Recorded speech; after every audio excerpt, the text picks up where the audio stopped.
At your age, you should settle for less and accept living with the bare minimum. My son Robert and my daughter-in-law Nicole had just said that to me. We were in the living room of my apartment on a Sunday afternoon. The words hung in the air like poison. Then, in that precise moment, I made a decision that would change everything. I cancelled the automatic monthly support of $8,000 that I had been sending them for 7 years. 7 full years, 84 months without fail. And I watched as their bare minimum disappeared in a matter of days.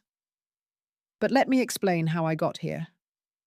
How a 64-year-old woman who dedicated her entire life to caring, giving, and supporting her family ended up being treated as if her existence were a burden. My name is Mary Johnson. I am 64 and have been a widow for 11 years. When my husband died, he left some debts and a small pension that barely covered survival. Robert was 27 back then. He had just married Nicole. I worked. I worked harder than I ever had before. I cleaned houses. I babysat. I did sewing. I sold food. Everything I could to stay afloat and help my son start his married life. Why? Because that's what mothers do, right? They sustain. They support. They give without expecting anything in return.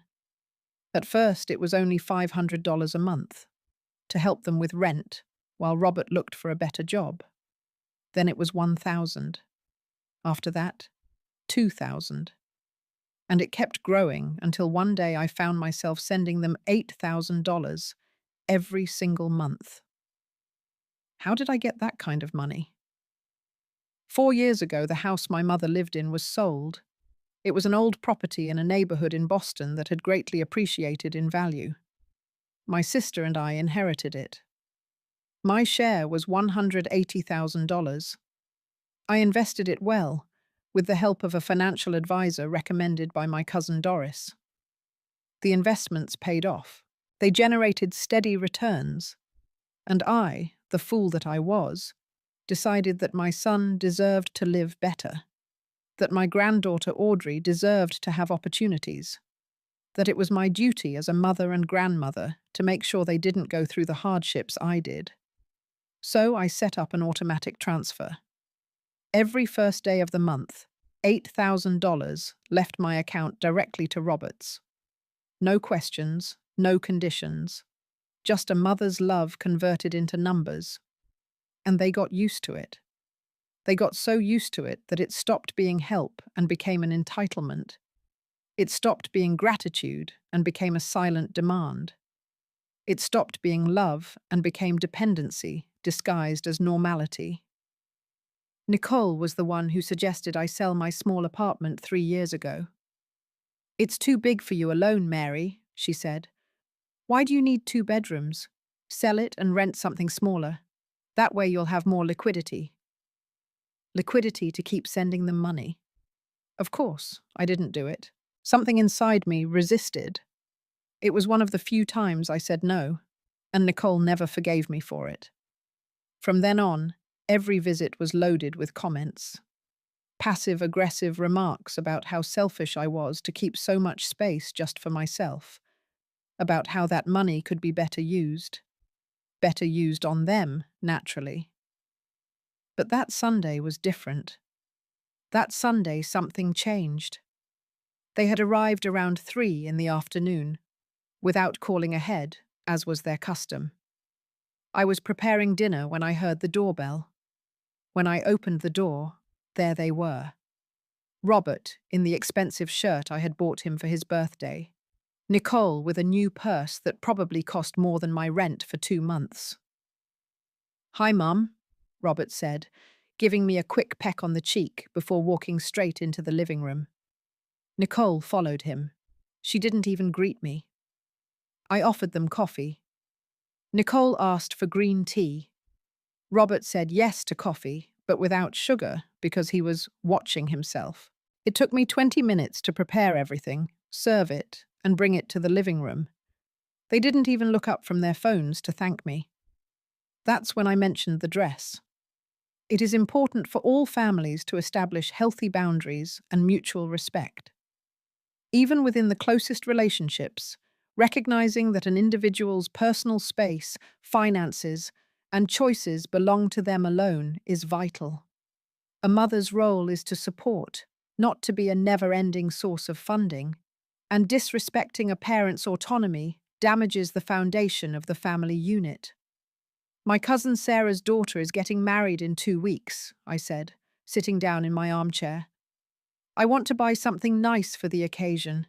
It's been a long time since I went to a celebration like that. Nicole looked up. That look, the one I had learned to recognize over the years, that mix of irritation and condescension. "A new dress?" she asked, as if I had told her I wanted to buy a yacht. "Why do you need a new dress, Mary?" "Well, to look presentable, to feel good. I haven't bought new clothes in years, and at your age, you should settle for less and accept living with the bare minimum." She said it just like that, without hesitation, as if it were an absolute truth that I should accept without question. Robert nodded slightly without looking away from his phone. I felt something freeze inside me. "You just have to understand," Nicole continued, placing her cup on the table with a dry thud. "You're no longer at the age to be spending on unnecessary things. You have to think about the future, about being responsible with your money." Responsible. Me, who had been sending them the equivalent of a full salary every month for 7 years. Me, who deprived myself of everything to ensure they lived comfortably. Me, who ate the same meal all week to save money and continue being their inexhaustible resource. I was not being responsible. "A dress isn't necessary," Nicole added. "No one notices that at your age. The important thing is that you have the basics: food, a roof, medicine if you need it. Everything else is a splurge you can't afford." A splurge? A $150 dress was a splurge I couldn't afford. But the new SUV Robert had bought last year, the one that cost $35,000 and for which I paid half the down payment, that wasn't a splurge. It was a necessity. The vacation they took in Miami 6 months ago, the one that cost almost $10,000, that wasn't a splurge. It was important for them to unwind from stress. The purse Nicole was carrying that day, the one I recognized because I had seen it in a magazine, and it cost more than $2,000, that wasn't a splurge. It was an investment in her professional image.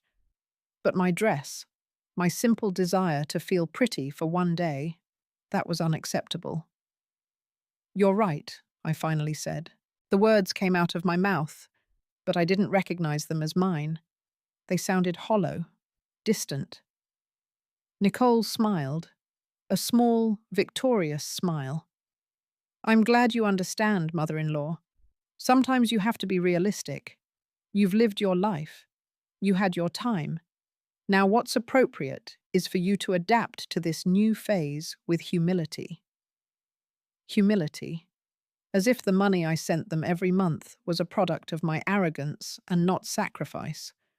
As if my desire for something nice was an act of presumption and not a desperate search for feeling alive again. They stayed for 2 more hours. They ate the slow-cooked pulled pork I had prepared that morning. Robert asked me to pack some leftovers for him to take home. Nicole criticized the temperature of the tea.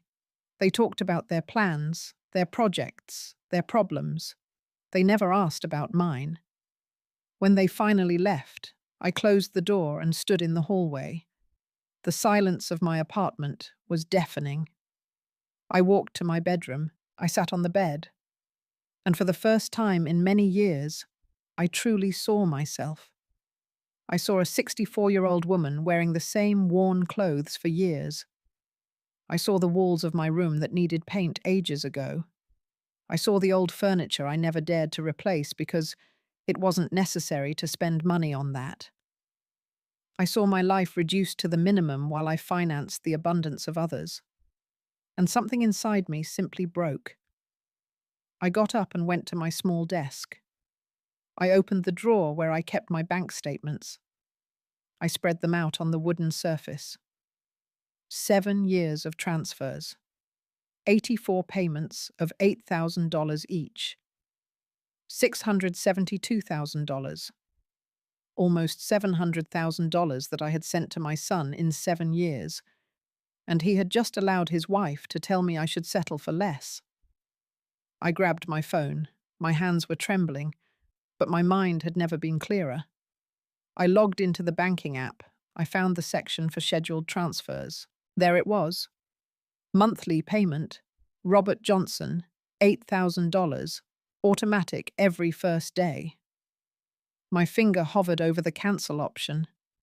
I thought about Robert as a child, how I had cared for him when he had a fever, the sleepless nights I spent when he was sick, all the sacrifices I made so he could have a good education, nice clothes, good opportunities. I thought about the woman I was, the one who believed a mother's love had no limits or conditions, but I also thought about the woman I am now, the one who has just been reduced to the bare minimum by the very people living off her generosity. And I pressed cancel. The screen asked for confirmation. "Are you sure you want to delete this automatic transfer?" "Yes," I whispered. "I'm sure." And I pressed confirm. The transfer was cancelled. A notification popped up on the screen. Automatic transfer successfully deleted. I stared at my phone for several minutes, waiting to feel guilt, waiting for regret, waiting for maternal instinct to make me back down. But the only thing I felt was a deep, terrifying relief. Because for the first time in 7 years, the money I had earned, I had invested, I had taken care of, was going to stay with me. And they were going to discover exactly what it meant to live with the bare minimum. The next few days were strange. I woke up every morning expecting to feel the weight of guilt crushing my chest, expecting that inner voice, the one that had always told me a good mother sacrifices everything for her children, to make me call the bank and reactivate the transfer. But that voice didn't come. Instead, there was silence. A silence that scared me at first, but which slowly began to feel like peace. It was Wednesday when I really started to realize what I had done. I sat at the kitchen table with my morning coffee and opened my bank statements again. Not just the last year's, all of them. Since this whole situation began, I spread the papers in front of me, as if they were pieces of a puzzle I was finally ready to put together. 7 years of $8,000 monthly, $672,000 in direct transfers. But that wasn't all. I started remembering, adding up, taking notes in an old notebook I found in a drawer. The down payment on Robert's car. $18,000 I gave him a year ago because it was a unique opportunity and the dealership wouldn't hold the offer. The laptop I bought Audrey for college. $2,500 because Nicole insisted it had to be a certain brand to last through the entire program. The living room furniture I paid for when they moved into the new house 3 years ago. $11,000 because Nicole said they couldn't host guests with old furniture. Robert's dental work. $8,500 because his insurance didn't cover that type of procedure. The vacation to Miami. $9,200 because they needed to reconnect as a couple. Audrey's sweet 16 party. $16,000 because you only turn 16 once. The roof repair on their house after a storm. $7,000 because the insurance hadn't paid them yet. Nicole's medical expenses when she had that cosmetic surgery they told me was for health reasons. $12,000. I kept writing. I kept adding. I kept remembering every phone call that started with "Mum, we have a situation," and ended with a bank transfer. When I finished, I stared at the final number for so long that my coffee went cold in my hands. $836,000. almost $1 million in 7 years, and I was still wearing the same blouses with frayed cuffs. Eating chicken and rice 4 times a week because it was the cheapest thing. Postponing my dentist appointment because it could wait. Taking the bus instead of a taxi because there was no need to spend extra. I got up from the table. I walked to the bathroom. I looked at myself in the mirror. There I was. Mary Johnson, 64 years old. Grey hair I hadn't coloured in 2 years because dye was expensive. Deep wrinkles around my eyes, rough hands from so much work, clothes that had seen better days. And then I saw it. What they had really done to me. They hadn't just taken the money. They had taken my dignity. They had convinced me that I deserved nothing, that asking for something for myself was selfishness, that my function in this life was to give until I was empty. I went back to the kitchen. I grabbed my phone, and this time I dialed a number I had saved for months, but never dared to use. Mendez and Associates Law Firm. Good morning.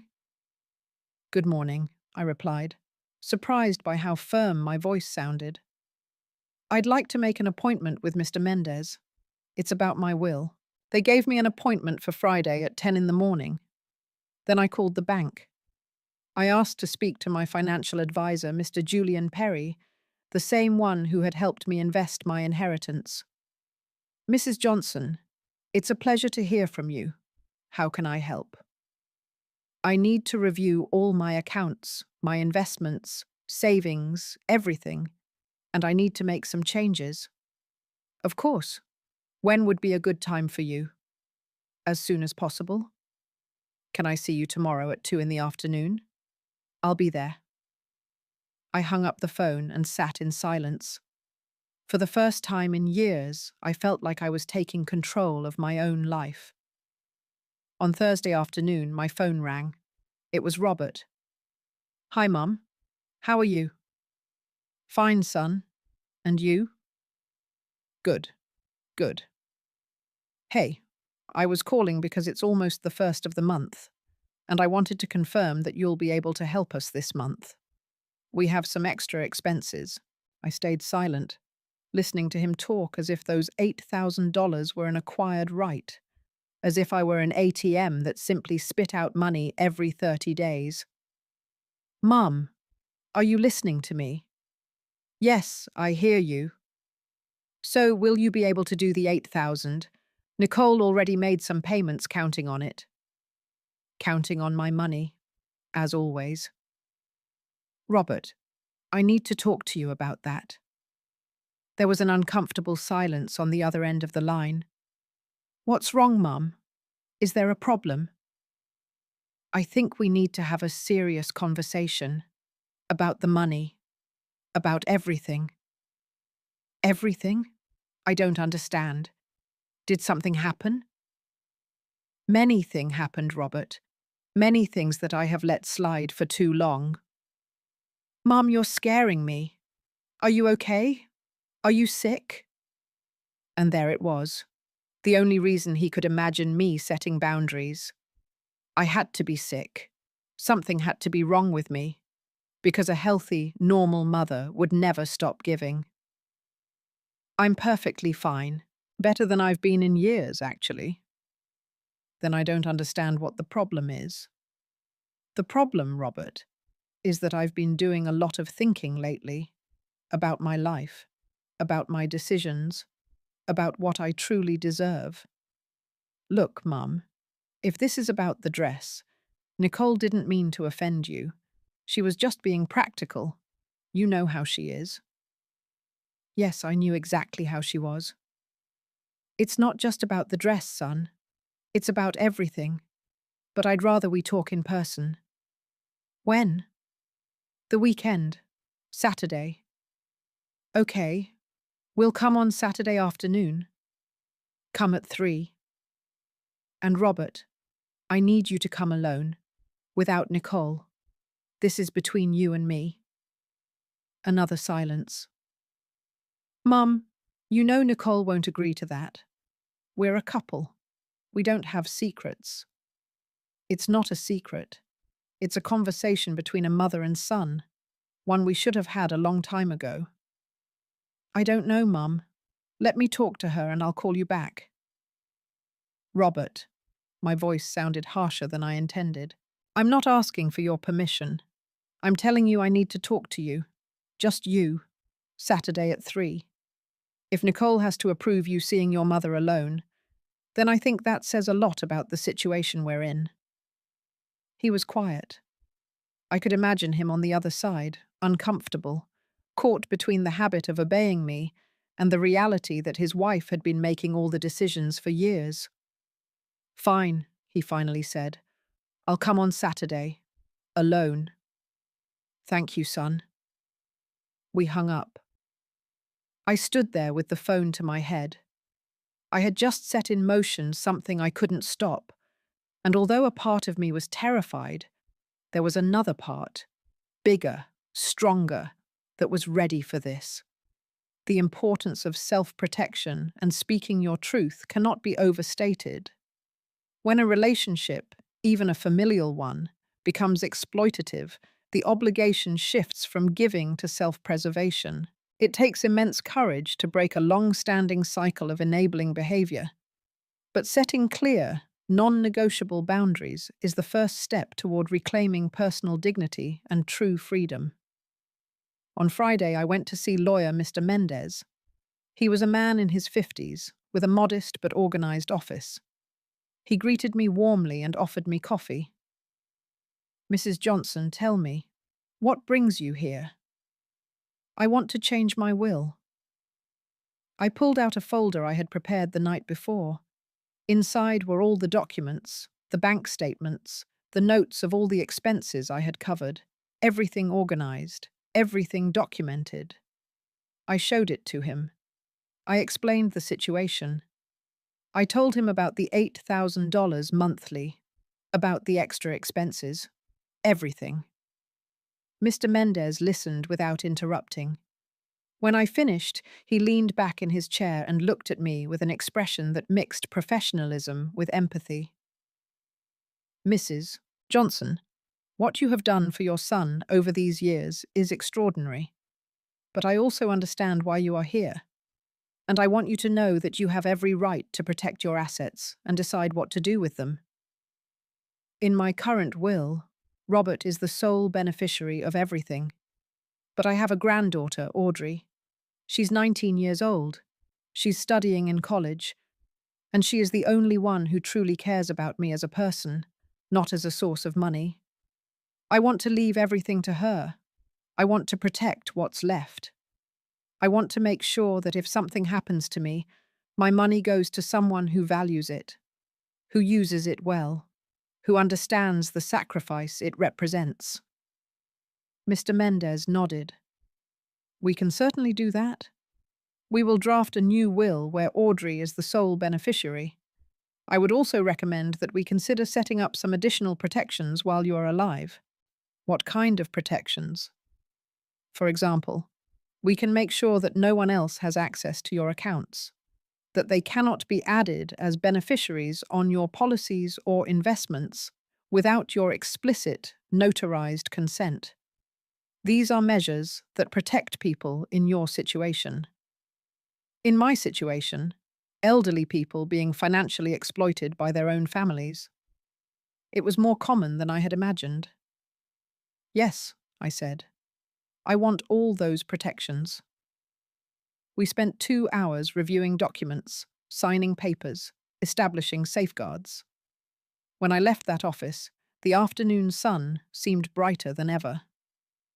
That same afternoon, I went to my appointment with the financial advisor. Mr. Julian Perry received me in his bank office with the same professionalism as always. He was a young man, about 35, who had always treated me with genuine respect. Mrs. Johnson, it's a pleasure to see you. Please have a seat. How can I help you? I sat across from his desk and took a deep breath before speaking. I need to know exactly how much money I have. In all my accounts, in my investments, everything. Julian opened his computer and began reviewing. All right, let's see. You have the main checking account, where you receive your pension and from where you've been making the monthly transfers.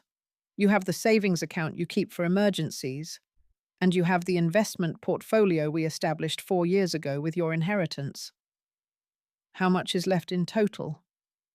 Julian did some calculations in silence. I saw his expression change slightly as he reviewed the numbers. In the checking account, you have $2,300. In savings, $1,500. And in the investment portfolio, he paused.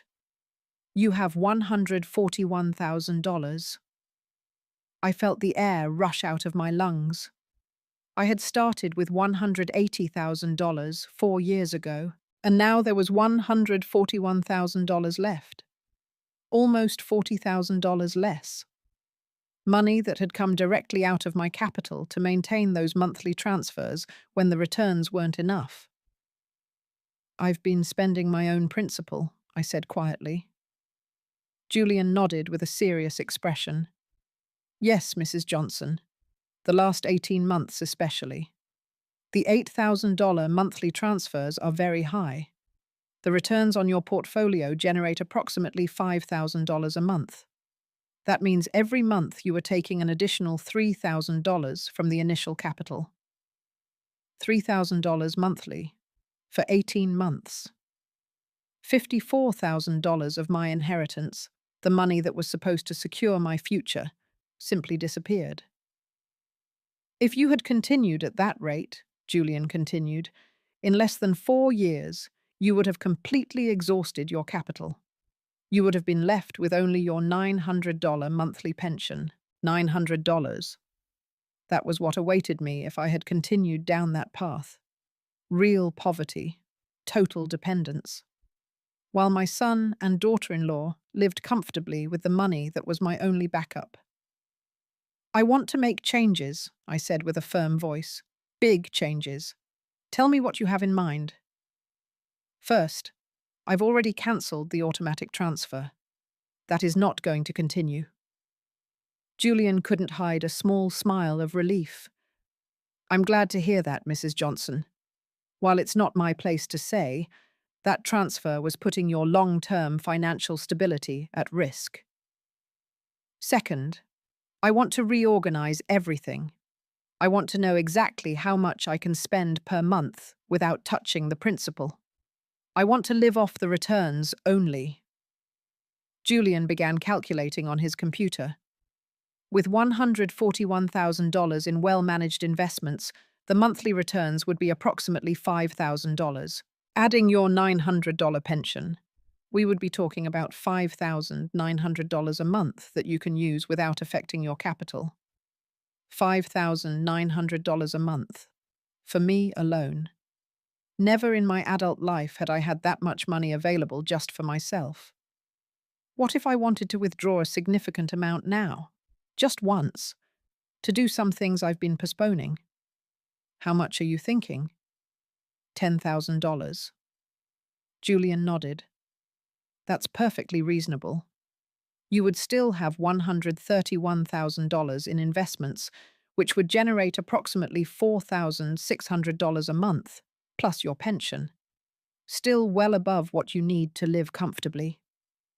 Then I want to withdraw that $10,000, and I want you to help me set everything up so that no one else can access my accounts.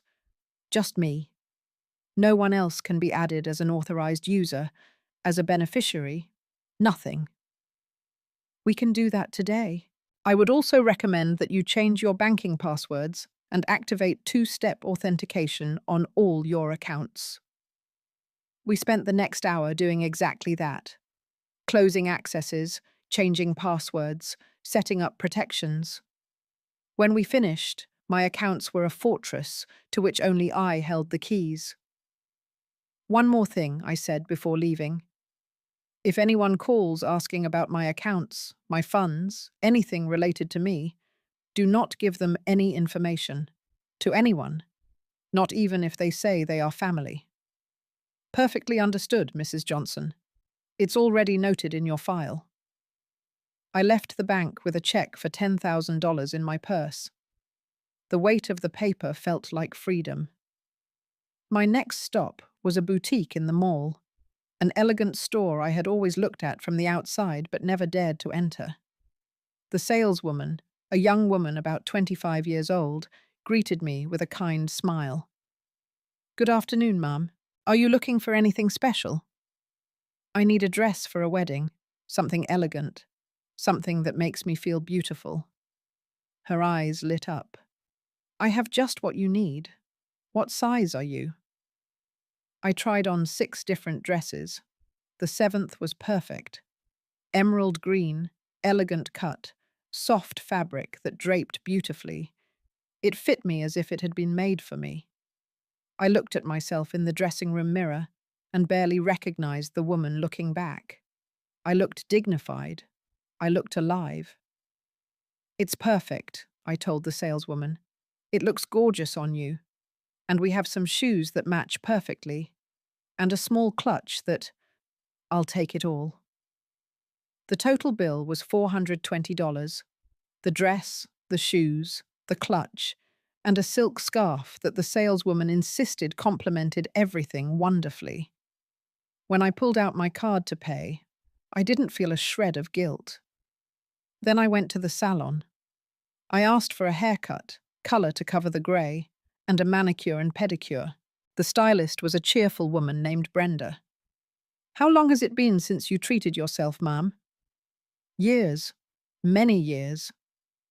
"Well, today we're going to catch up." I spent 3 hours in that salon. 3 hours where they washed my hair, cut it into a modern but age-appropriate style, and colored it a soft brown with subtle highlights. While my hair was drying, another girl did my nails. She painted my hands an elegant pale pink and my feet a soft red. When they finished, they led me to the large mirror, and this time, I did cry.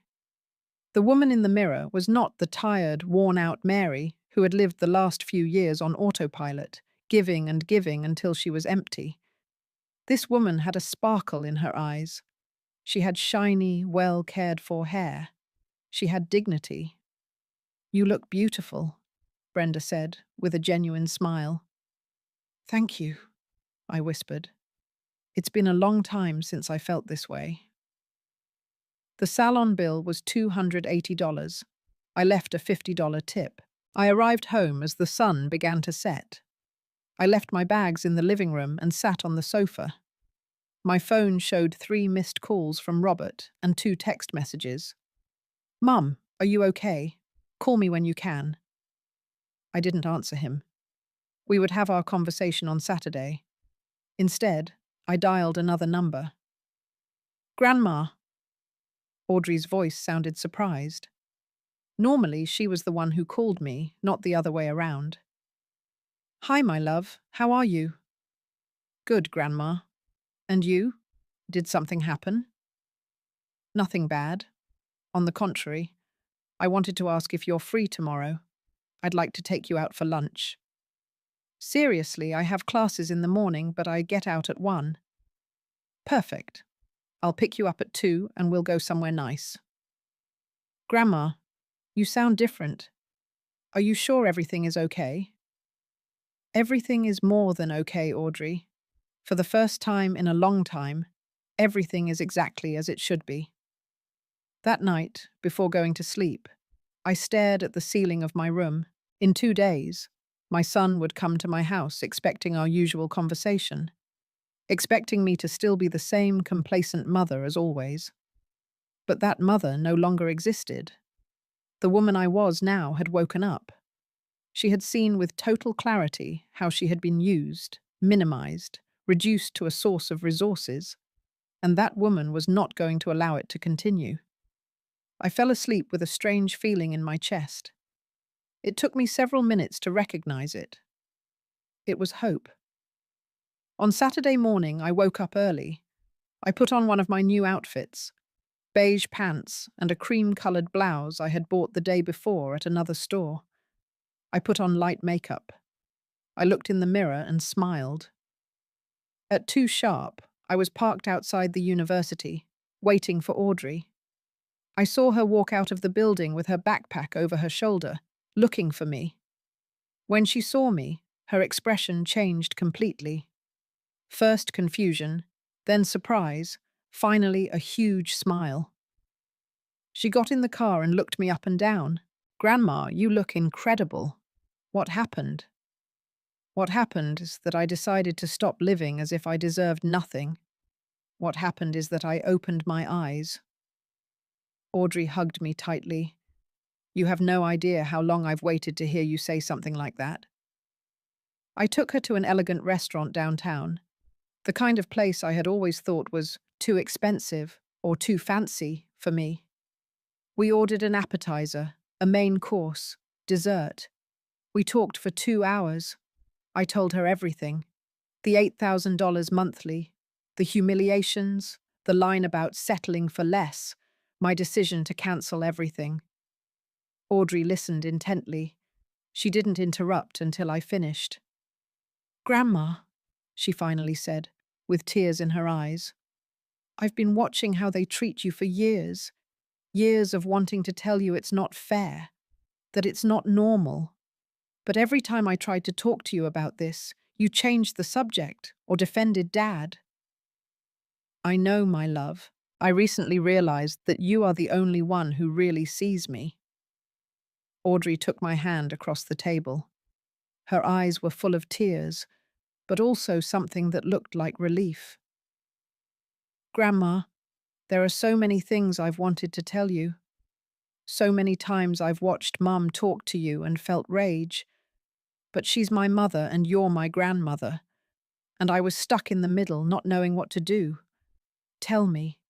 Tell me everything you've seen." Audrey took a deep breath. "Do you remember when you turned 60, 4 years ago? Dad and Mum didn't do anything. Not a dinner, not a cake, nothing. I wanted to organize something. But Mum said you were too simple, that you didn't like those things. So I went to your house alone with a little cupcake I bought with my allowance. Do you remember?" Of course, I remembered. Audrey had arrived with a small chocolate cake and one candle. We had eaten it together in my kitchen. It had been one of the best birthdays I could remember. "Yes, my love, I remember it perfectly." Well, that same weekend, Mum organized a huge dinner because Dad had gotten a new client at work. They spent hundreds of dollars on food, wine, decorations, and they invited a ton of people. But for your birthday, nothing. I felt a lump in my throat. "And when I turned 16, Audrey continued, Mum insisted that you had to pay for the entire party. Not just help, but pay for all of it. $16,000. Grandma, I didn't want such a big party. I told Mum I preferred something small. But she said it was my sweet 16, that it only happens once in a lifetime, that you would be happy to give it to me. And I was happy to do it. But it wasn't fair, because I saw how you lived. I've always seen your apartment, your clothes, the way you guard every single penny. And then I would see our house full of new things. Mum with expensive purses, Dad changing phones every year. And I knew where that money came from. I wiped away a tear that had started to run down my cheek. Why did you never tell me anything?" "I tried, Grandma, many times. Do you remember about 2 years ago, when I asked if you were saving for your retirement? You told me not to worry, that you had everything under control. I insisted. I told you it seemed like you worked too much for your age, and you changed the subject." She was right. I remembered it. Audrey had tried to talk to me, and I had shut down the conversation because I didn't want to face the truth. "I also tried to talk to Dad," Audrey said. "I told him it wasn't right for you to send them so much money every month. Do you know what he told me?" "What?" "He said you did it because you wanted to, that it was your way of showing love, that he had never asked you for anything, that you offered, as if that made it better. As if the fact that you gave them everything without them having to ask absolved them of any responsibility." I closed my eyes. Hearing my granddaughter describe the dynamics so clearly hurt more than I expected. And Mum is worse, Audrey continued, her voice trembling. She talks about you as if you were a burden, as if your existence were a problem they have to put up with. I've heard her phone conversations with her friends. She says awful things. Grandma, she says you're complicated, that you don't understand how things work now, that at your age you should be more grateful for everything they do for you. Everything they do for me, I repeated in disbelief. Yes, as if visiting you once in a while was a huge sacrifice, as if tolerating your existence was an act of charity.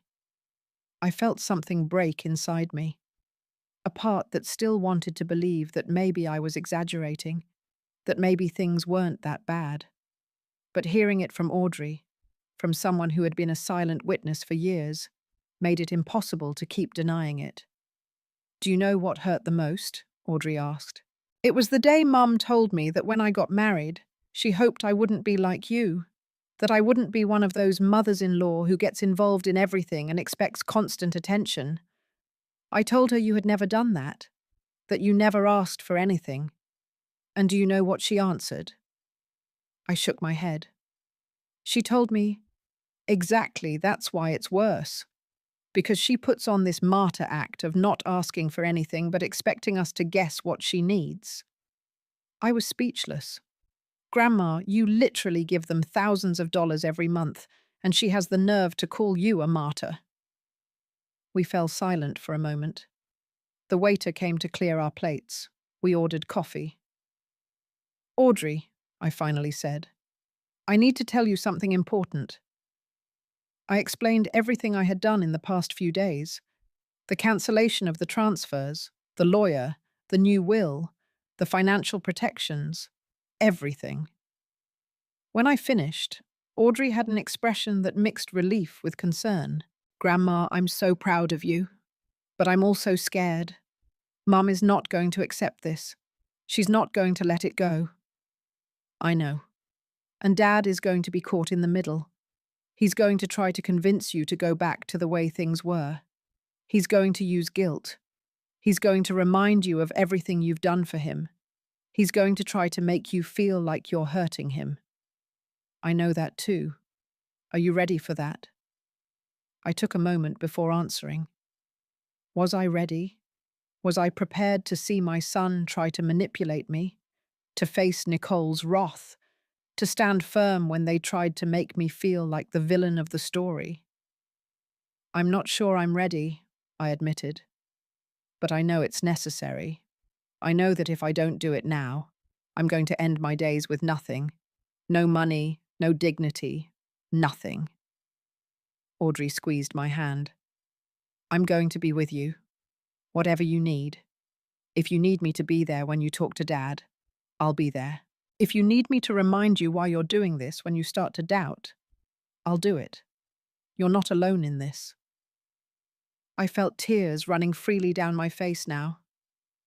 There's something else you need to know, I told her. I changed my will. Everything I own is going to be yours when I'm gone. Not Robert, not Nicole. You. Audrey froze. Grandma, I don't need your money. It's not about needing it. It's about deserving it. You are the only one who has treated me like a human being, the only one who has seen my worth beyond what I can give. And I want to make sure that when I'm gone, what's left of my effort goes to someone who appreciates it. I don't know what to say. You don't have to say anything. Just promise me that you're going to use that money to build a beautiful life, to study, to travel, to do what makes you happy. Promise me you won't let anyone use you the way they used me. I promise. I paid the bill. We left the restaurant embracing. In the car, on the way to drop Audrey off at her university residence, she asked me, "When are you going to talk to Dad?" "Tomorrow. He's coming at 3 in the afternoon. Do you want me there?" I thought about it for a moment. Part of me wanted Audrey for support. But another part knew this conversation had to be between Robert and me alone. No, this is something I need to do alone, but I'm going to call you as soon as I finish. Okay, but if at any point you feel like you need help, you call me and I'll come right away. I don't care if it's in the middle of the conversation. You call me. I will. I dropped her off at her residence. We hugged again before she got out of the car. I love you, Grandma, and I'm so proud of you. I love you too, my life, more than you can imagine. That night, back home, I sat in the living room with a cup of tea. Tomorrow would be the day. Tomorrow I would confront my son. Tomorrow I would have to tell him truths I had been suppressing for years. I checked my phone. There were 2 more messages from Robert. Mum, confirming I'm coming tomorrow at 3. Are you sure you don't want Nicole to come? It feels weird leaving her out. I only responded to the first. Yes, I'll wait for you at 3. Come alone. His response came 5 minutes later. Okay. Nothing more. Just okay. I wondered if he had any idea what was coming, if he had noticed that something had changed, if he had noticed that in his last calls I had sounded different. Probably not. Robert had learned not to pay much attention to me unless he needed something. I went to bed early, but I couldn't sleep. I tossed and turned for hours, mentally rehearsing what I would say to him, thinking about all the ways he might react, preparing myself for the guilt, the manipulation, the attempts to make me change my mind. Around 2 in the morning, I finally got up. I went to the kitchen and took out a box I kept on the highest shelf of the pantry. A box full of memories.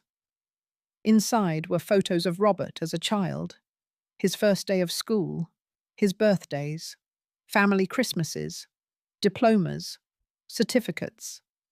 Evidence of a life I had built for him with so much love and so much effort. There were also photos of us when he was an adult. But I noticed something in those more recent photos. In the old ones, when he was a child, Robert looked at me with adoration, with pure love. In the recent ones, if he was looking at me at all, his expression was distant, absent. When had it happened? When had my son stopped seeing me as his mother and started seeing me as a resource? I put the photos away, not with sadness, but with clarity. Those photos were from the past. The Robert in those images no longer existed, or maybe he had never existed in the way I believed. I went back to bed. This time I managed to sleep. I woke up at 9 in the morning. I showered. I dressed carefully. Grey pants, a simple but elegant white blouse. I did my hair. I put on light makeup. I spent the morning cleaning the apartment, even though it was already clean. I needed to keep my hands busy. I needed to do something to calm my nerves. At 1 in the afternoon, I made coffee. At 2, I took out cups. At 2:30, I sat in the living room to wait. My phone rang at 2:45. It was Robert. Mum, I'm leaving now. I'll be there in 15 minutes. I'll wait for you here. The doorbell rang at exactly 3:05. I got up from the sofa, took a deep breath, and went to open the door. Robert was standing on the threshold with his hands in his pockets. He was wearing a shirt I had bought him last year and jeans. He looked uncomfortable, like a child called into the principal's office without knowing exactly what he had done wrong. Hi, Mum. Hello, son. Come in. He entered and sat on the sofa. I sat in the armchair across from him. I had left the coffee table empty except for a manila folder containing documents I might need to show him. Do you want coffee? I asked. No, thank you, I'm fine. We were silent for a moment. Robert looked everywhere but at me. He played with his hands. He crossed and uncrossed his legs. Mum, this feels really strange. What did you want to talk about? I decided to get straight to the point. Robert, do you know how much money I've given you in the last 7 years? He hadn't expected that question. I saw it on his face. Well, you've helped us a lot. I don't know exactly how much. $836,000. The number hung in the air between us, like an accusation. That's not counting, I continued.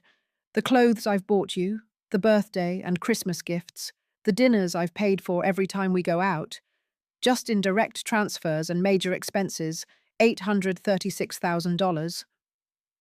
Robert shifted uncomfortably in his seat. Mum, if this is because you felt bad about what Nicole said the other day about the dress, she didn't mean it. It's not just about the dress, Robert. It's about everything. It's about 7 years of giving and giving without receiving anything in return. It's about being treated as if my only function in this family was to be a source of money. That's not true. You're my mother. We love you. You love me?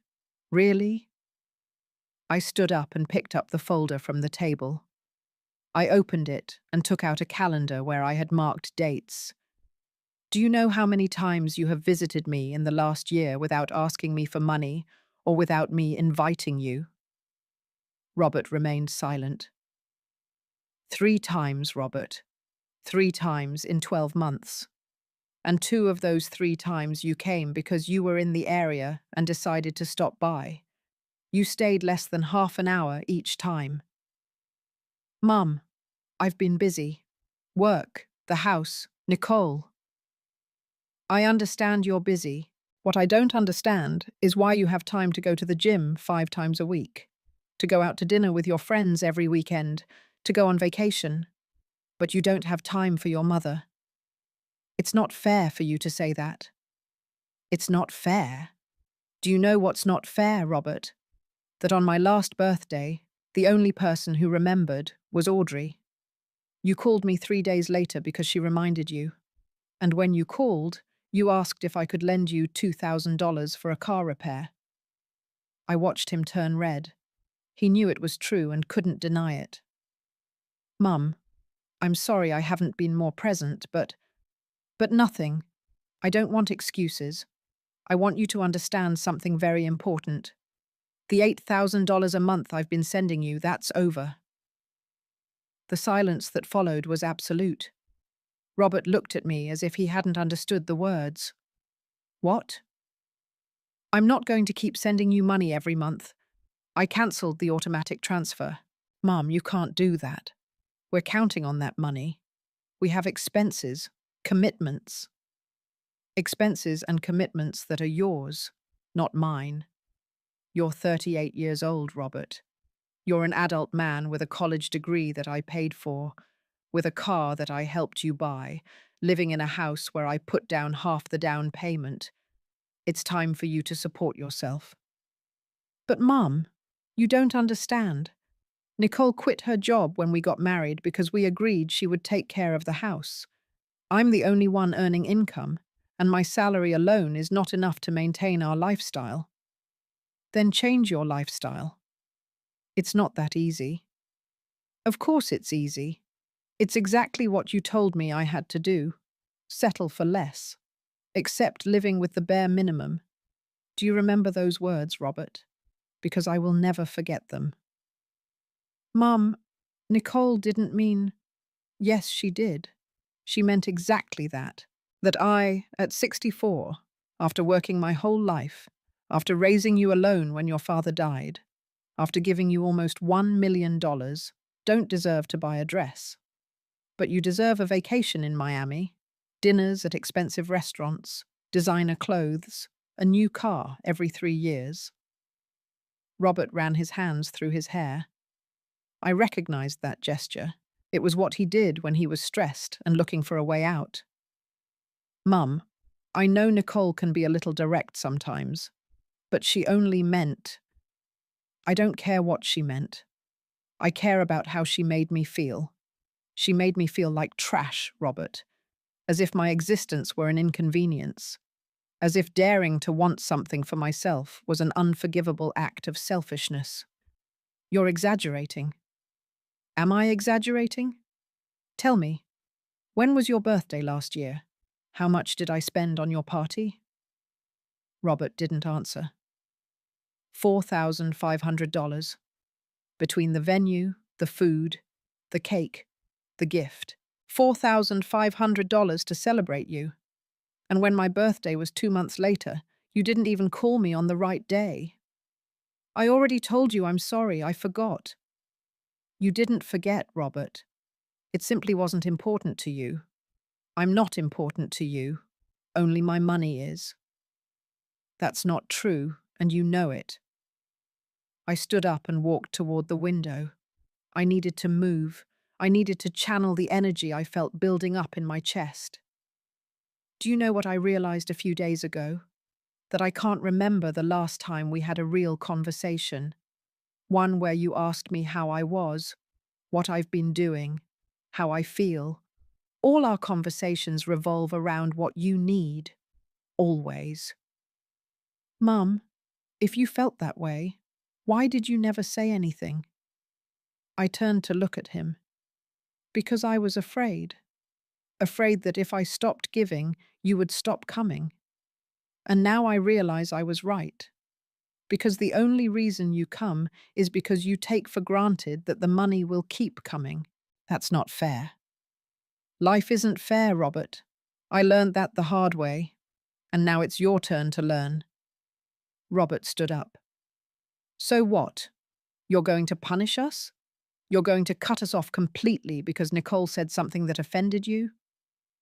I'm not punishing you. I'm protecting myself. There's a difference. Mum, you have to understand our situation. We built a life based on that help. We can't just… And me? Did anyone think about my situation? Did anyone think that maybe I also needed that money? That I was spending my principal, the money that was supposed to secure my old age, to maintain your comfort? Robert opened his mouth to answer, but closed it again. For the first time, he seemed to be truly listening. I'm 64, I continued. I'm not going to live forever. And when the time comes that I really can't fend for myself, when I need help, care, attention, what's going to happen? Are you going to be there for me? Or am I going to end up in the cheapest nursing home you can find because I won't have any money left to give you? We would never do that. Wouldn't you? Are you sure? Because so far, you haven't shown any interest in my well-being, only in my bank account. Robert slumped back onto the sofa. He looked defeated. What do you want me to do, Mum? What do you expect from me? I expect you to grow up.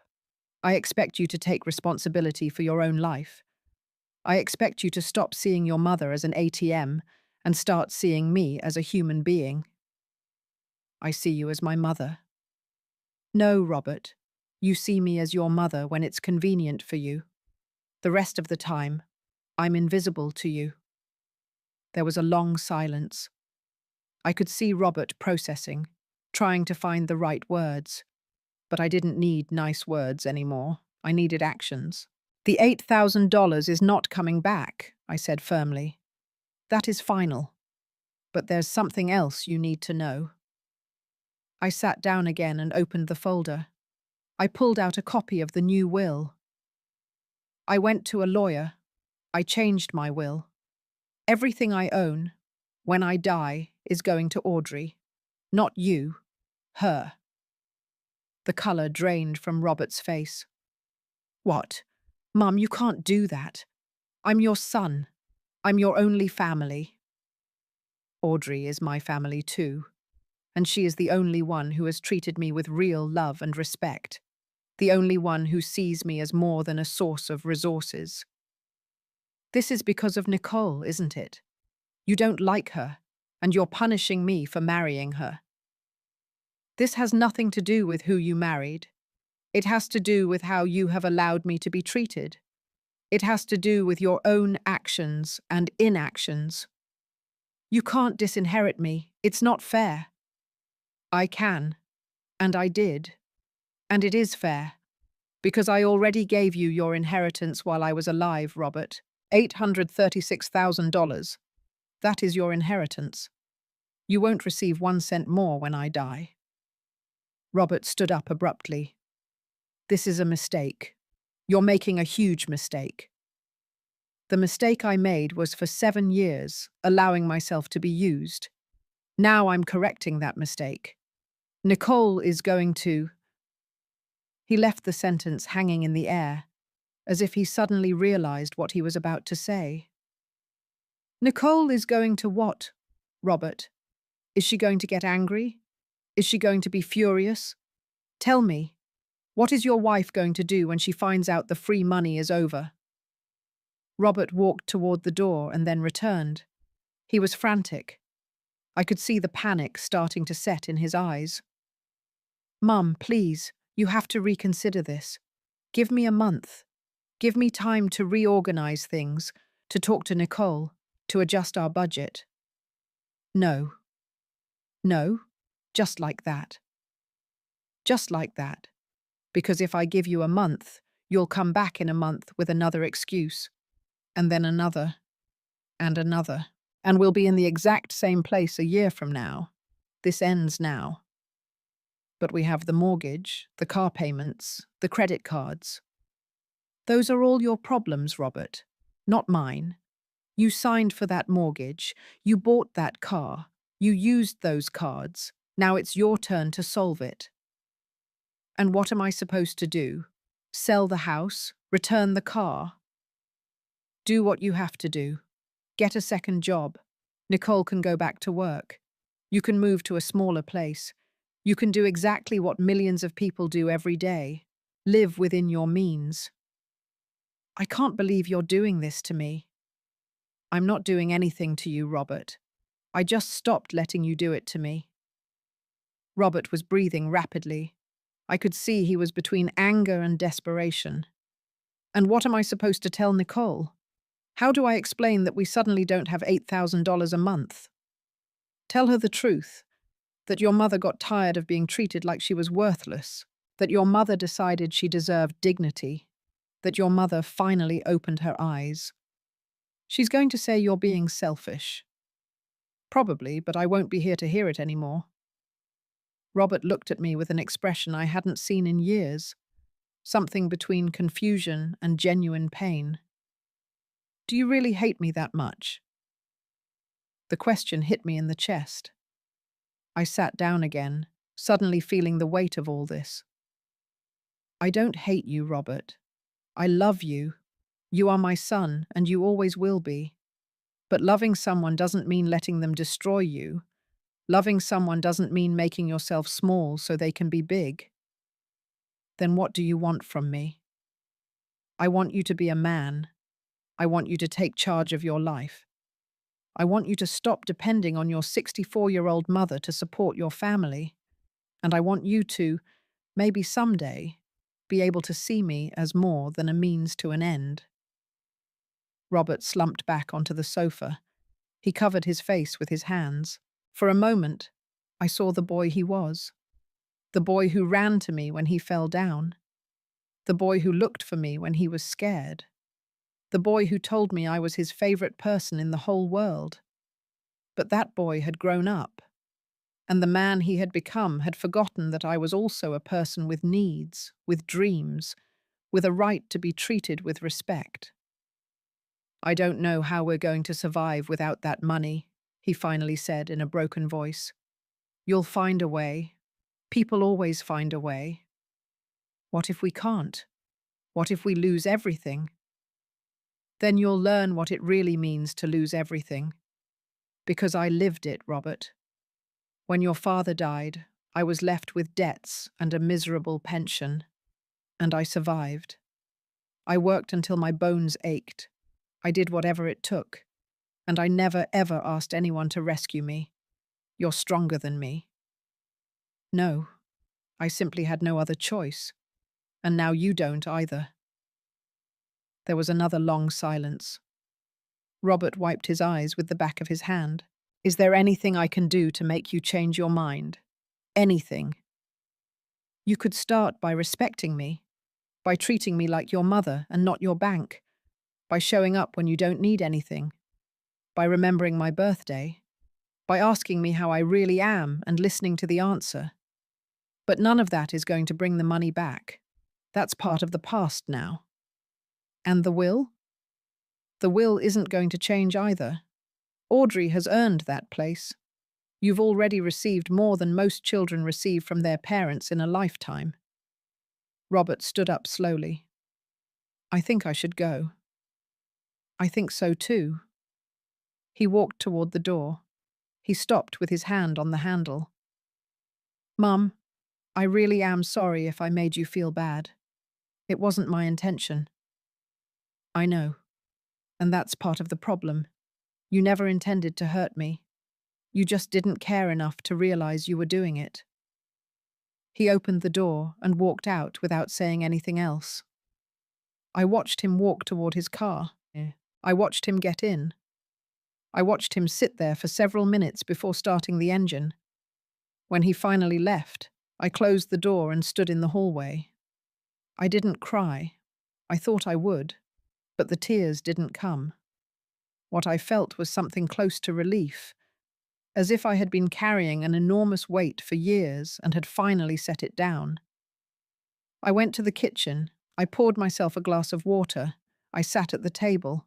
My phone vibrated. It was a message from Audrey. Are you done yet? Are you okay? We're done. I'm okay. Better than I expected.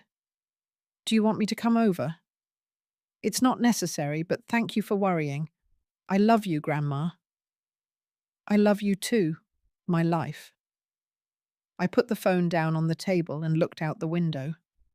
The afternoon sun shone through the curtains, creating patterns of light on the floor. For the first time in a very long time, the silence in my house didn't feel like loneliness.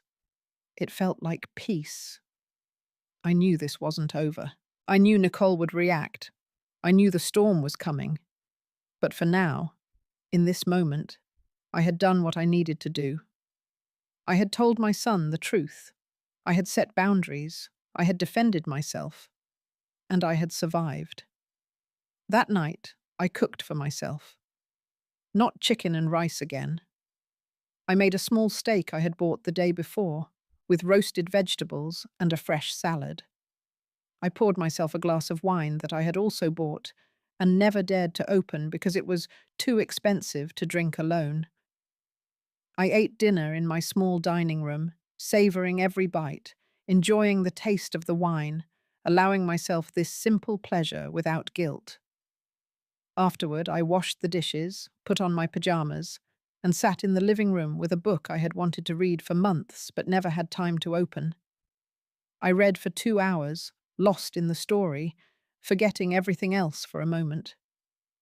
When I finally went to sleep, I lay down with the feeling that something fundamental had changed in me. I was no longer the Mary who settled for crumbs. I was no longer the mother who gave until she was empty. I was no longer the woman who believed her worth depended on how much she could sacrifice for others. I was simply Mary, a woman who deserved respect, a woman who deserved dignity, a woman who had finally found the courage to claim her own life. I fell asleep peacefully. The next day, I woke up early. It was barely 7 in the morning when my phone started ringing. It was Robert. I didn't answer. He called again, and again, and again. Then the messages started. Mum, please answer. I need to talk to you. Nicole wants to talk to you. Please, Mum. This is serious. I left the phone on the nightstand and went to make breakfast. By the time I returned to my room an hour later, I had 15 missed calls and 22 messages. The messages had evolved. The first ones were from Robert, begging me to answer. Then Nicole's started. Mary, we need to talk now. You can't just cut off the money without telling us. This is incredibly irresponsible of you. We have commitments. We have payments to make. Call me as soon as you see this. I didn't respond to any of them. Mid-morning, Robert showed up at my door. I heard the doorbell, then the knocking, then his voice. "Mum, I know you're in there. Your car is outside. Please open up. We need to talk." I stayed seated in the living room, not moving. "Mum, please. Nicole is very upset. We need to resolve this." More knocking. "I'm not leaving until you open the door." I waited. 5 minutes, 10, 15. Finally, I heard his footsteps walking away, the sound of his car starting. I looked out the window. He was gone. I sat back down. My heart was pounding, but my mind was clear. This was exactly what I had anticipated. The panic, the desperation, the attempts to make me feel guilty. But I had made my decision, and I wasn't going to back down. The phone rang again. This time it was an unknown number. Something made me answer. "Hello? Mary?" It was Nicole's voice, cold, controlled, dangerous. "Nicole, we need to talk. In person. Today. I have nothing to discuss with you." "Oh, I think you do. Because what you're doing doesn't just affect us. It affects Audrey. It affects your granddaughter." I felt my blood run cold. "Audrey has nothing to do with this. She has everything to do with it. Because if you cut us off, we're going to have to make adjustments too. And one of those adjustments is going to be stopping payment for her university. You don't pay for her university. I pay for it. Directly to the school." There was a silence on the other end. "Well," Nicole finally said, "then maybe it's time for Audrey to know exactly what kind of grandmother she has. One who prefers to keep her money rather than help her own family." "Nicole, listen to me very carefully. Audrey already knows everything. She knows exactly how much money I've given you for years. She knows how you've treated me. And she is on my side." Another silence. This one longer. "You told Audrey?" Nicole's voice sounded incredulous. "I told her everything. And I'm going to tell you one more thing. My will has changed. When I die, everything goes to Audrey. You won't see a cent." I heard Nicole take a sharp breath on the other end of the line. "This is war, then." "No, Nicole, this is dignity. Something you will never understand." And I hung up. This is a profound lesson in the value of kindness, patience, and good conduct. While material wealth can be lost or taken, the investment in true human connection, the love, respect, and presence that Audrey showed, is the only inheritance that truly matters. Behavior rooted in entitlement and exploitation, as demonstrated by Robert and Nicole, eventually leads to isolation, proving that character, not cash, is the ultimate measure of a person's worth. The next 2 weeks were a constant storm. Robert and Nicole kept calling, sending messages, showing up at my door when I least expected it. But I stood firm. I didn't open the door. I didn't answer. I didn't give an inch. The messages evolved over the days. At first, it was desperate pleading, then attempts at manipulation, finally veiled threats and direct accusations. "You're selfish. You're going to ruin our lives. Everyone is going to know what kind of mother you are. Audrey is going to end up hating you when she sees what you caused." But I was no longer alone in this. Audrey came to visit me every 2 days. She stayed for hours with me. She reminded me why I had made this decision, when doubts began to creep in during the quiet nights. "Grandma, Mum called me yesterday," Audrey told me one afternoon while we were having tea in my living room. "She tried to convince me to talk to you, to get you to change your mind." "And what did you tell her?" "I told her it was time for them to learn to live on their own resources." She got furious. She said I was ungrateful, that they had given me everything. I'm sorry, my love. I didn't want you to be caught in the middle of this. I'm not in the middle, Grandma. I'm on your side. I always have been. Audrey pulled out her phone and showed me a screenshot of a message Nicole had sent her. If your grandmother doesn't reconsider, we're going to have to take drastic measures and you're going to have to choose whose side you're on. I felt rage surge through my body. She's trying to use you as a weapon, I said. I know, but it won't work. I've already chosen, Grandma, and I chose dignity over comfort, just like you. A week after my conversation with Robert, what I knew would happen finally did. Nicole showed up at my door, alone. I saw her through the peephole. She was standing with her arms crossed, dressed in expensive clothes that had probably been bought with the money I sent in previous months. Her expression was one of contained fury. She rang the doorbell, once, twice, 3 times. Mary, I know you're in there. Open the door. We need to talk like adults. I stayed still. I'm not leaving. I can stay here all day if I have to. I took a deep breath. Something in me decided it was time to face this, once and for all. I opened the door, but I didn't invite her in. I stood in the doorway, blocking the entrance. Nicole. Mary, you finally decided to show your face. What do you want? I want us to stop this nonsense and go back to normal. The normal where you use me and I let you. That normal no longer exists. Nicole let out a humorless laugh. Use you. How dramatic you've become. No one is using you. You decided to help us. No one forced you. You're right. No one forced me. I decided to help. And now I decided to stop. It's my money and my decision. Your money? Nicole repeated scornfully. And where did that money come from, Mary? From the sale of a house your mother left you. Money you didn't work for. And now you act like you're a self-made business magnate. That money was my inheritance. My mother worked her whole life to have that house, and she left it to me, not you. But Robert is your son, your only son. Everything you have should be for him. Everything I have has already been for him. $836,000. That is his inheritance. He already received it. Nicole took a step toward me. Her face was red with anger. Listen to me, old woman. We built a life based on that help. We bought the house counting on that money.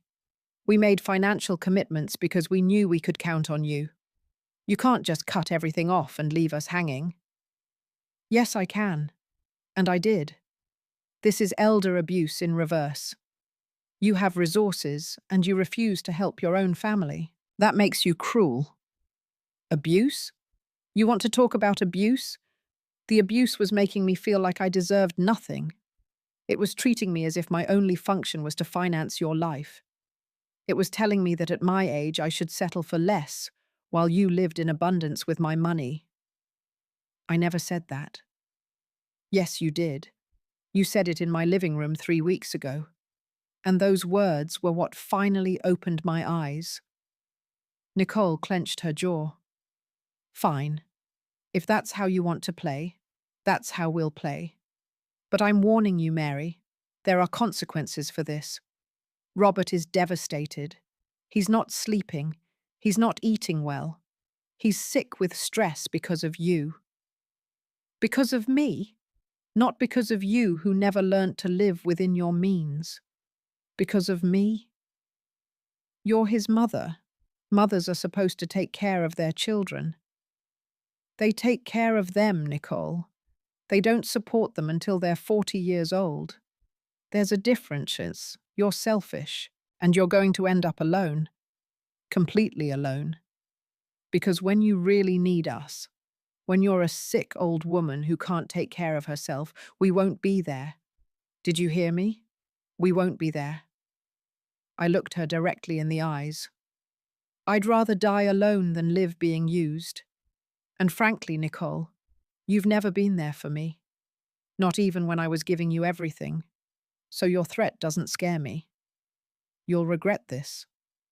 The only thing I regret is letting it last this long." Nicole turned and started walking down the stairs. Halfway down, she stopped and turned around.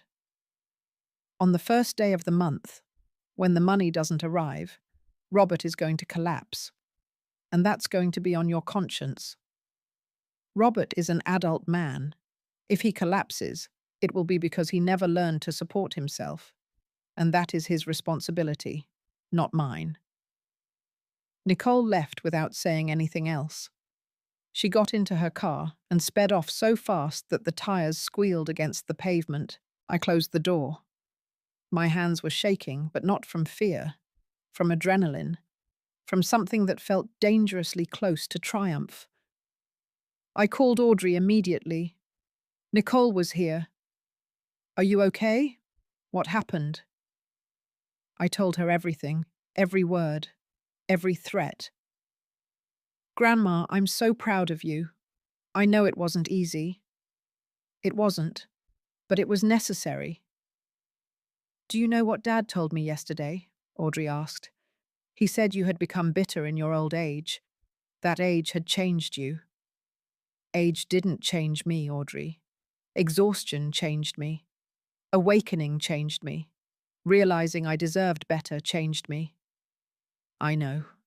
And I want you to know that no matter what happens, I'm going to be with you." That night, alone in my apartment, I finally allowed myself to process everything. I cried. I cried for the son I thought I had, and who maybe never existed. I cried for the lost years of being invisible. I cried for the woman I was who settled for so little.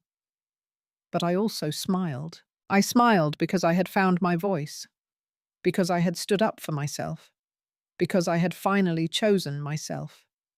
And when the tears dried, I felt lighter than ever. The first day of the month arrived, the day when the $8,000 would normally appear automatically in Robert's account, the day when, for the first time in 7 years, that transfer would not happen. I woke up early, I made my coffee.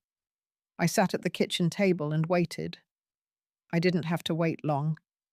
At 9 in the morning, the calls started. Robert, one after another.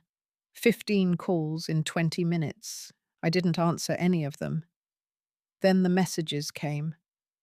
"Mum, the money didn't arrive. It must be a bank error. Please check your account. Mum, answer." I left the phone on the table and continued drinking my coffee. At 10 in the morning, Robert and Nicole were at my door. Both of them this time. I could hear their voices from inside.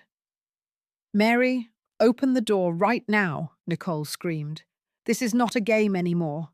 Robert was also talking, his voice more desperate than angry. "Mum, please. We have to pay the mortgage today. If we don't make the payment, we'll be late. Please." I approached the door, but I didn't open it. I spoke from inside. "Robert, I told you this was going to happen. You had 2 weeks to prepare." "Prepare? How are we supposed to prepare for losing $8,000 overnight?" "The same way millions of people live, with what they earn." "You can't do this," Nicole shouted. "We're going to lose the house. Is that what you want? Your son to end up on the street?" "I want my son to learn to be responsible for his own life." "You're a horrible woman," Nicole spat. "A horrible mother." Robert tried to calm her down. "Nicole, wait. Let me talk to her." "Your mother," Nicole said with venom in every word, "prefers to see us suffer than to help. That's all you need to know about her." I listened to them argue with each other on the other side of the door. Robert begging her to calm down. Nicole getting increasingly furious. Finally, I heard their footsteps walking away, the car door slamming, the engine starting. I stood on the other side of the door for several minutes. My heart was pounding, but I didn't feel guilt, only certainty that I was doing the right thing. The following days were a constant barrage: messages, calls, emails.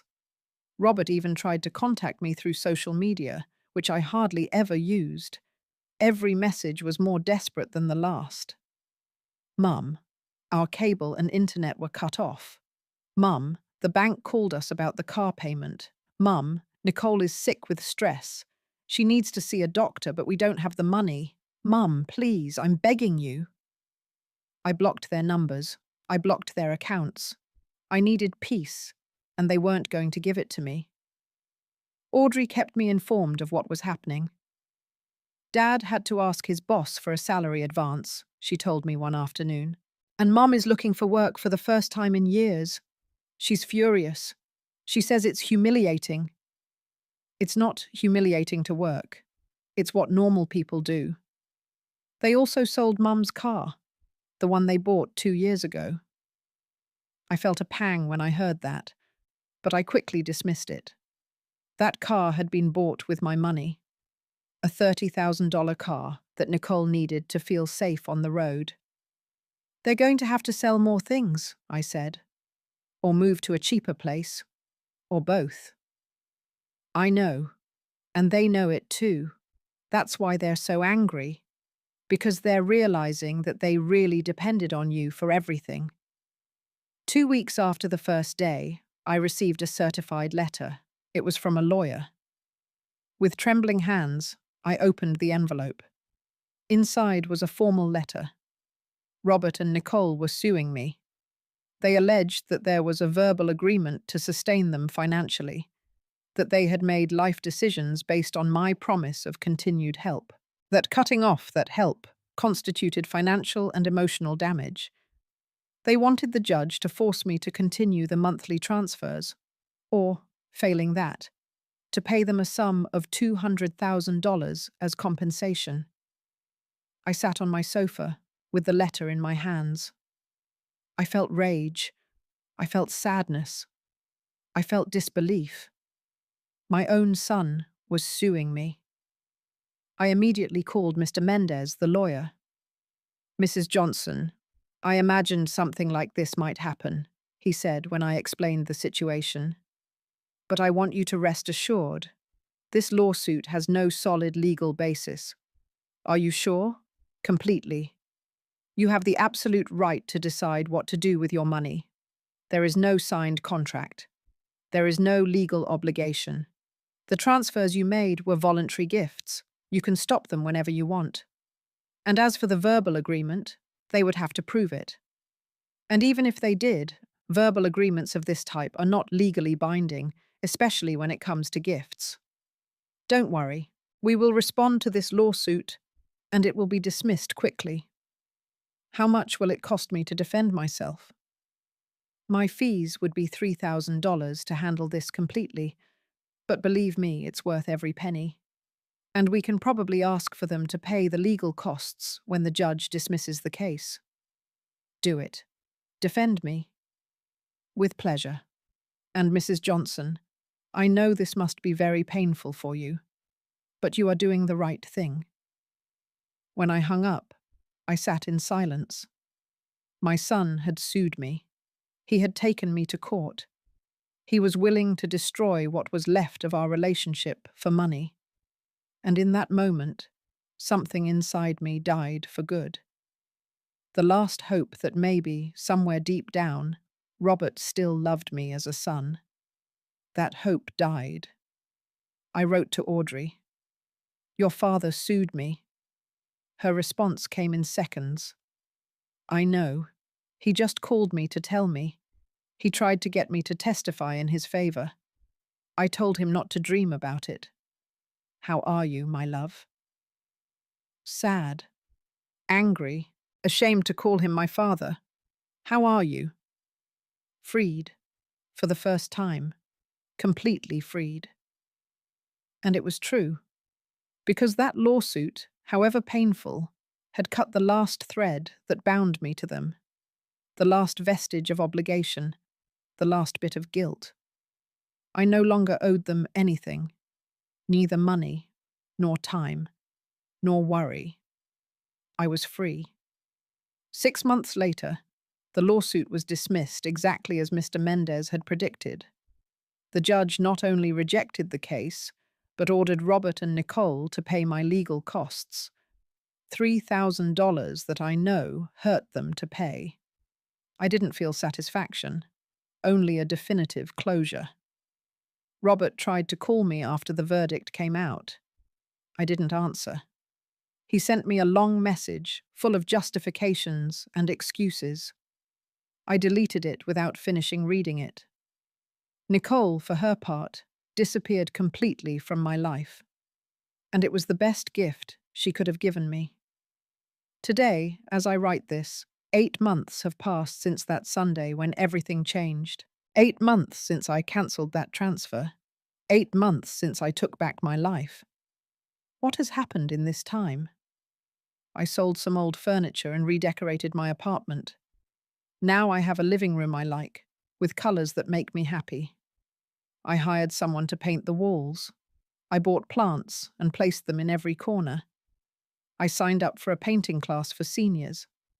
I discovered I have a talent for landscapes. I made friends, women my age who are also rediscovering themselves.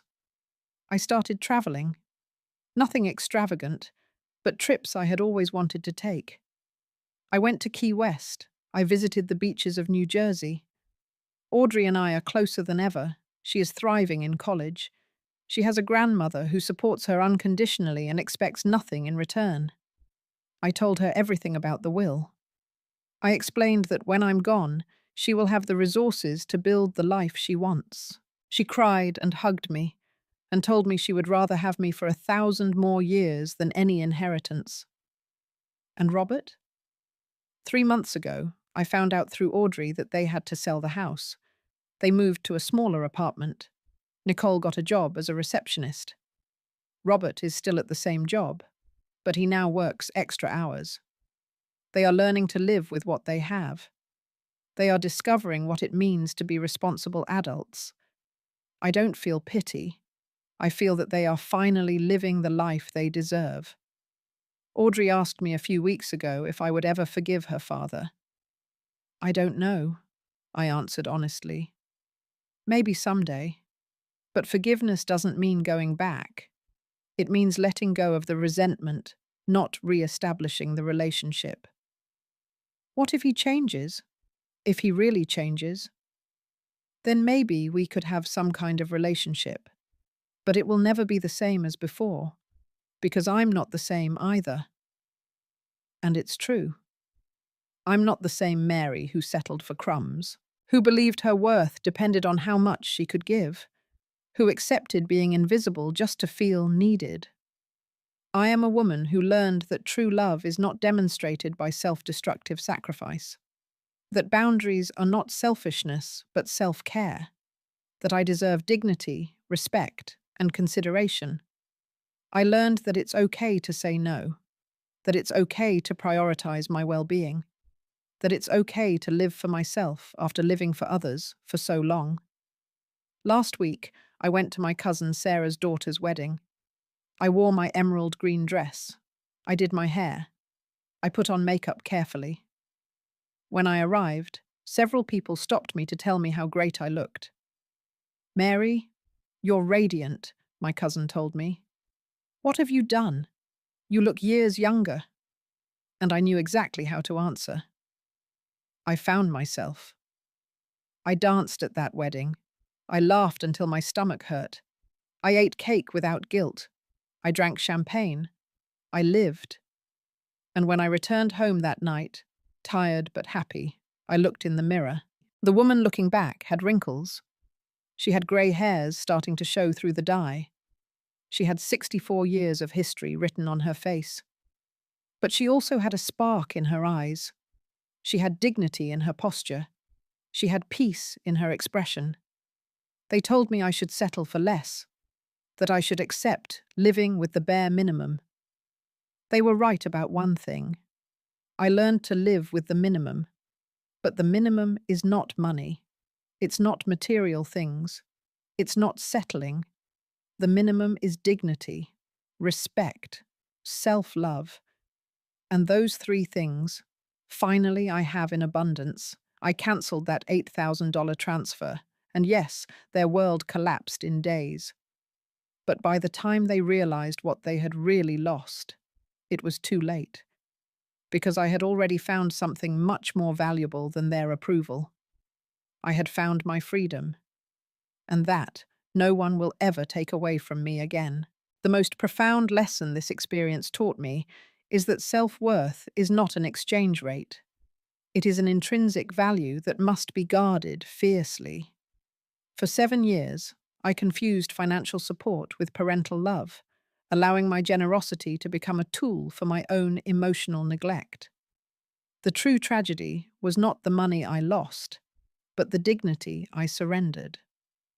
Moving forward, the greatest change I must sustain is operating from a place of self-respect, not fear.